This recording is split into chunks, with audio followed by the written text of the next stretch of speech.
नमस्कार प्रिय दर्शकों, स्वागत है आप सभी का। और आज हम समझेंगे कुंडली में भाव कारकों का क्या है महत्व। प्रिय दर्शकों, यह हेडिंग दर्शकों के प्रश्न के ऊपर बना हुआ है। आप सभी जानते हैं कि ग्रह राशियां स्थिर नहीं हैं, वो बदलती हैं। स्थिर क्या है? कुंडली में कारक ग्रह और 12 भाव। तो जो स्थिर हैं इनका क्या है महत्व, इस महत्व को समझेंगे और उसके बाद हमें स्वतः ही समझ में आ जाएगा कि राशियों का क्या है प्रभाव, कारक ग्रह का क्या है प्रभाव और इन दोनों का क्या है संबंध और इन दोनों का मिलाकर हमारे जीवन पर किस प्रकार का पड़ता है प्रभाव। प्रिय दर्शकों, ये जो जन्म कुंडली का चित्र आप देख रहे हैं, ये क्या है? ये एक ब्रह्मांड का नक्शा है। मैंने आपको सबसे पहले ही क्लास में बताया था कि ये जो 12 भाव आपको दिखाई दे रहे हैं, ये आकाश मंडल, सौर्य मंडल का एक नक्शा है, भचक्र का एक नक्शा है। आप समझिए कि पूरे ब्रह्मांड का जितना क्षेत्रफल है, जो मान है, पूरे ब्रह्मांड का मान कितना है? तो पूरे ब्रह्मांड का मान है 360 डिग्री। तो समझिए कि ये 360 डिग्री का एक ब्रह्मांड है। इसको आप कुंडली समझिए ही नहीं, इसको आप समझिए कि ये ब्रह्मांड है। और यदि मैं इसको जगत व्यवहार में आपको समझाऊं, जो सौरमंडल का देश है उस देश का नक्शा है, ब्रह्मांड देश का नक्शा है, आप ऐसा समझ लीजिए। अब किसी भी देश में उसका बंटवारा राज्य के रूप में हो रहा है। जैसे भारत में राज्य है तो एक एक राज्य करके बंटवारा किया गया है पूरे भारत के क्षेत्रफल का। वैसे ही जो 360 डिग्री का संपूर्ण ब्रह्मांड है उसका बंटवारा ऋषियों ने 12 भागों में किया। कितने भागों में? 12 भागों में। जैसे हम एक देश के अलग अलग राज्यों के बंटवारा को देखते हैं, वैसे ही आप समझ जाइए कि इस पूरे ब्रह्मांड के 12 राज्यों में बांटा गया है। पूरे ब्रह्मांड को कितने राज्यों में बांटा गया है? 12 राज्यों में। और राज्यों का नामकरण बस पहला भाव, दूसरा भाव, तीसरा भाव, चौथा भाव, पांचवा भाव, छठा भाव, सातवां भाव, आठवां, नवां, 10वां, 11वां, 12वां, यही नाम दे दिया गया है। इसके साथ उस भाव से विचारणीय विषय के अनुसार भी नाम दे दिया गया है। कहने का मतलब है, आप सीधा सीधी बंटवारा समझिए कि 360 डिग्री का जो क्षेत्रफल है पूरे ब्रह्मांड का, उसको 12 भागों में बांट दिया। अब आप इसको इस तरह भी समझिए कि ये जो जमीन का टुकड़ा है, 360 डिग्री का जमीन का टुकड़ा है, इसको 12 टुकड़ों में विभाजित कर दिया, यानी 12 प्लॉट बना दिया। अब ये जो प्लॉट है 12 टुकड़ों में बट गया तो एक टुकड़ा का मान भी निकल कर आ जाएगा। जब आप 360 में 12 से भाग करेंगे तो एक टुकड़ा का मान निकल के आ जाएगा 30 डिग्री, यानी 30 डिग्री का एक टुकड़ा है, यानी इसको मानिए आप 30 डिग्री का हो जाएगा। फिर ये यहां तक पहुंचिएगा तो 60 डिग्री का हो जाएगा। 0 से शुरू करिए, ये 30 डिग्री का प्लॉट, यह भी 30 डिग्री का प्लॉट है, ये भी 30 डिग्री का, सभी प्लॉट 30 ही डिग्री के हैं। बराबर भागों में बांटा गया है, किसी को कम और किसी को ज्यादा नहीं दिया गया है। 60 यहां आएगा तो 90 यहां, 90 में 30 जोड़िए 120, 120 में 30 जोड़िए 150, यहां आ जाएगा 180, 180 में 30 जोड़िए 210, 210 में 30 जोड़िए हो जाएगा 240, 240 में 30 जोड़िए 270, 270 में 30 जोड़िए 300 और 300 में 30 जोड़िए 330 और 330 में 30 जोड़िए 360। आ गया ना? 360 डिग्री का जो ब्रह्मांड है वो 30-30 डिग्री के एक एक प्लॉट में बटा है। अब प्रिय दर्शकों, जमीन का टुकड़ा तो स्थिर रहेगा ना। अब देखिए, एक टुकड़ा मान लेते हैं, जो पहला भाव है, प्रथम भाव है, ये एक टुकड़ा है, ये एक प्लॉट है। ये कितने का है? 30 डिग्री का है, जैसा कि आप सबने समझ लिया। अब इस टुकड़े का जो मालिक है, एक जमीन का मालिक होगा ना, तो इस टुकड़े का मालिक हो गया सूर्य। ये टुकड़े का मालिक हो गया सूर्य, यानी इस 30 डिग्री पर सूर्य का अधिकार हो गया। प्रिय दर्शकों, जगत व्यवहार में इसको समझते हैं कि मान लीजिए एक जमीन का टुकड़ा है, आपका जमीन हो चाहे हमारा जमीन हो चाहे किसी का भी जमीन हो, वो जमीन का टुकड़ा है। मान लीजिए किसी एक व्यक्ति अपने जमीन पर घर बनवाता है, तो एक समय वह घर भी ढहेगा और एक समय वह व्यक्ति भी नहीं रहेगा, लेकिन जमीन रहेगा। तो ये जो प्रथम भाव का है प्लॉट है, यह प्लॉट हमेशा रहने वाला है जो सूर्य का है। अब यहां जो राशियां हैं उसको आप घर समझिए, और ये बदलते रहता है। जगत व्यवहार से यहां थोड़ा सा अंतर ये है कि यहां प्लॉट का मालिक अलग है, घर अलग है। यहां घर तो बदलता रहेगा तो मालिक भी बदलते रहेंगे, लेकिन इस सूर्य का जो स्थान का मालिक है वह कभी नहीं बदलेगा। इसका प्रभाव यहां रहेगा ही रहेगा। जो ये सूर्य का प्लॉट है 360 डिग्री में से 30 डिग्री जो मिला है, अब इस पर यदि मेष राशि का घर बन जाए तो मेष राशि का जो स्वभाव है वह इस जगह पर देखने को मिलेगा। मेष राशि की तरह वातावरण यहां देखने को मिलेगा। मेष राशि का जो मालिक ग्रह है उसके अनुसार यहां वातावरण देखने को मिलेगा।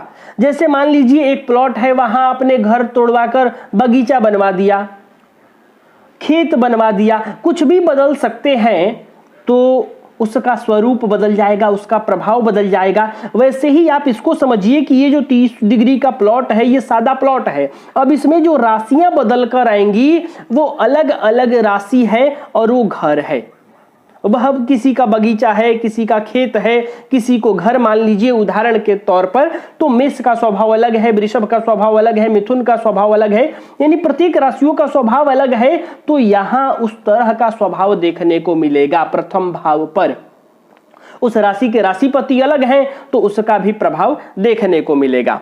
दूसरी बात, ये जो सूर्य है इस भाव का जो कारक ग्रह है, ये कुंडली में कहीं पर भी रहे, अपने अवस्था के अनुसार ये लग्न पर अपना प्रभाव रखेगा। उदाहरण के लिए मैं आपको समझाऊं कि आप किसी और राज्य के निवासी हैं, आपका पैतृक स्थान किसी और राज्य में है और आपने किसी और राज्य में जाकर कोई प्लॉट खरीद लिया, तो आप अपने पैतृक घर पर भी रहेंगे तो आप कहेंगे कि उस राज्य में हमने एक प्लॉट खरीदा है और उस प्लॉट पर आपका ही अधिकार है, उस प्लॉट पर भी आपका प्रभाव रहेगा, उस प्लॉट पर कोई अनुचित कार्य नहीं कर सकता है, अतिक्रमण नहीं कर सकता है, आपके पास कानूनी अधिकार है, आपका उस प्लॉट पर प्रभाव है, अधिकार है।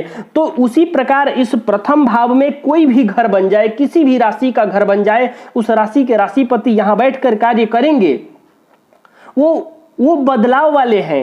राशि भी यहां लग्न में बदलती है, लेकिन कुंडली में सूर्य किसी भी भाव में जाकर बैठ जाए, जिस तरह की सूर्य में क्षमता होगी, अंश बल आदि सब देखकर बलाबल सूर्य का तय कर लेना है, उस बलाबल के अनुसार सूर्य का प्रभाव लग्न पर रहेगा।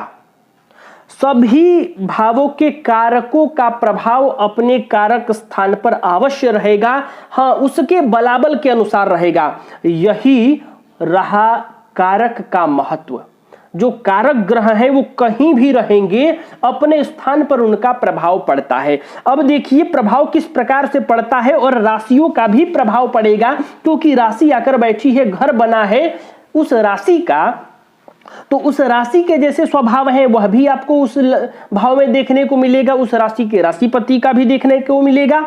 अब मान लीजिए तीसरा जो भाव है, तीसरे भाव के मालिक यानी इसमें जो राशि बनी है उस राशि और राशि के राशिपति कुंडली में निर्बल है, कमजोर है। और तीसरा भाव किस चीज का है? पराक्रम का है। आप कहेंगे कि इससे पराक्रम का ही विचार किया जाता है, आप सभी जानते हैं। अब मान लीजिए कि इस भाव में जो राशि है और उस राशि के राशिपति भी कमजोर है, कुंडली में एकदम निर्बल है, तो आप कहेंगे कि इस भाव में जो राशि है उस राशि के राशिपति कमजोर हैं, इसलिए जातक पराक्रमी नहीं होगा, जातक साहसी नहीं होगा, जातक हिम्मतवान नहीं होगा। लेकिन अब कारक का महत्व समझिए कि तीसरे भाव के अधिपति ग्रह कुंडली में कमजोर हो, लेकिन कुंडली में जो मंगल ग्रह है, इस भाव का जो कारक ग्रह है, वो यदि कुंडली में बलिष्ठ हो, मजबूत हो, अपनी उच्च राशि में हो, अपने परचम पर हो, पराक्रमी हो और बलिष्ठ अवस्था में बैठा हो, कहने का मतलब है कि मजबूत से मजबूत अवस्था में मंगल बैठा हो, तो आप केवल पराक्रमेश के निर्बल अवस्था को देखकर यह नहीं कह सकते कि यह जातक पराक्रमी नहीं होगा, क्योंकि पराक्रम का कारक और पराक्रम भाव के कारक मंगल यदि कुंडली में मजबूत है तो जातक को पराक्रमी बनाएगा। उस मंगल का तीसरे भाव पर प्रभाव रहेगा, क्योंकि वह तीसरे भाव का कारक ग्रह है। अब तीसरे भाव के मालिक यदि कमजोर हैं तो कुछ पराक्रम में न्यूनता लाएंगे, लेकिन एक मंगल जो है उस भाव का कारक ग्रह है, इसलिए कुंडली में मंगल कहीं पर भी हो, अपने अंश बल के अनुसार, अपने अवस्था, अपने बलाबल के अनुसार पराक्रम की वृद्धि करने वाला होगा। प्रिय दर्शकों, ये कारक का महत्व है कि इसका जो प्रभाव होगा अपने भाव पर कभी भी खत्म नहीं होगा। यहां जो राशि बैठती है, अब मान लीजिए ये आपका ही जमीन है, आपका ही घर है, वहां रहने वाले जो किराएदार होंगे वो जैसे रहेंगे घर में उसी तरह का वातावरण, खान पान, रहन सहन, साफ सफाई देखने को मिलेगा। तो यहां जो राशि बैठेंगी वो अपना प्रभाव यहां देगी। उस भाव के जो भावपति होंगे, उस राशि के जो राशिपति होंगे, उनका भी प्रभाव देखने को मिल जाएगा। तो इस कारक के साथ राशि और राशिपति के स्वभाव, गुण, धर्म को मिलाकर इस भाव का फलादेश करना है आपको, क्योंकि कारक जहां होंगे वहां से भी प्रभाव देंगे, यहां बैठे होंगे फिर भी प्रभाव देंगे, और उस भाव में जो राशि बनेगी उसका भी प्रभाव होगा, क्योंकि उसका जुड़ाव इस भाव से बन गया है और उस राशि के राशिपति का भी बनेगा। लेकिन कारक इसलिए महत्वपूर्ण है क्योंकि ये बदलेंगे नहीं, और ये कहीं पर भी हो अपने भाव पर इनका प्रभाव रहेगा, जबकि राशियां जिस भाव में बैठेंगी उसी भाव पर उनका प्रभाव होगा। जो ग्रह जिस भाव के मालिक होगा उसी भाव पर उसका प्रभाव होगा, अन्यत्र कहीं रहने से नहीं। लेकिन सूर्य जो होगा वो जिस भाव का मालिक होगा उस भाव पर अपना प्रभाव रखेगा, लेकिन जिस भाव का कारक है उस भाव पर भी प्रभाव रखेगा। यानी कुंडली में सूर्य कहीं पर भी हो, लग्न पर, दशम भाव पर और भाग्य पर अपना प्रभाव रखेगा ही रखेगा। जन्म कुंडली में मंगल कहीं पर भी हो, तीसरे भाव पर, छठवें भाव पर अपना प्रभाव रखेगा ही रखेगा। बृहस्पति कुंडली में कहीं पर भी हो, धन भाव पर, पंचम भाव पर, भाग्य भाव पर, कर्म भाव पर और लाभ भाव पर उनका प्रभाव रहेगा ही रहेगा। प्रिय दर्शकों, कुंडली में कारकों का इतना महत्व है, तो जब भी आप कुंडली का फलादेश करें तो कारकों को न भूलें, कारकों का बलाबल आप अवश्य देखें। और राशियां यहां आकर उपस्थित हो जाती हैं तो जो राशि उपस्थित है उससे उस कारक का संबंध मिलाकर फलादेश करें, और इस कारक को आपको भूलना नहीं है। कारक कुंडली में कहीं पर भी हो, इस भाव पर अपना प्रभाव रखते हैं जिस भाव के वो कारक ग्रह होते हैं। तो प्रिय दर्शकों, आज के लिए बस इतना ही। तब तक के लिए हमें अनुमति दीजिए। नमस्कार।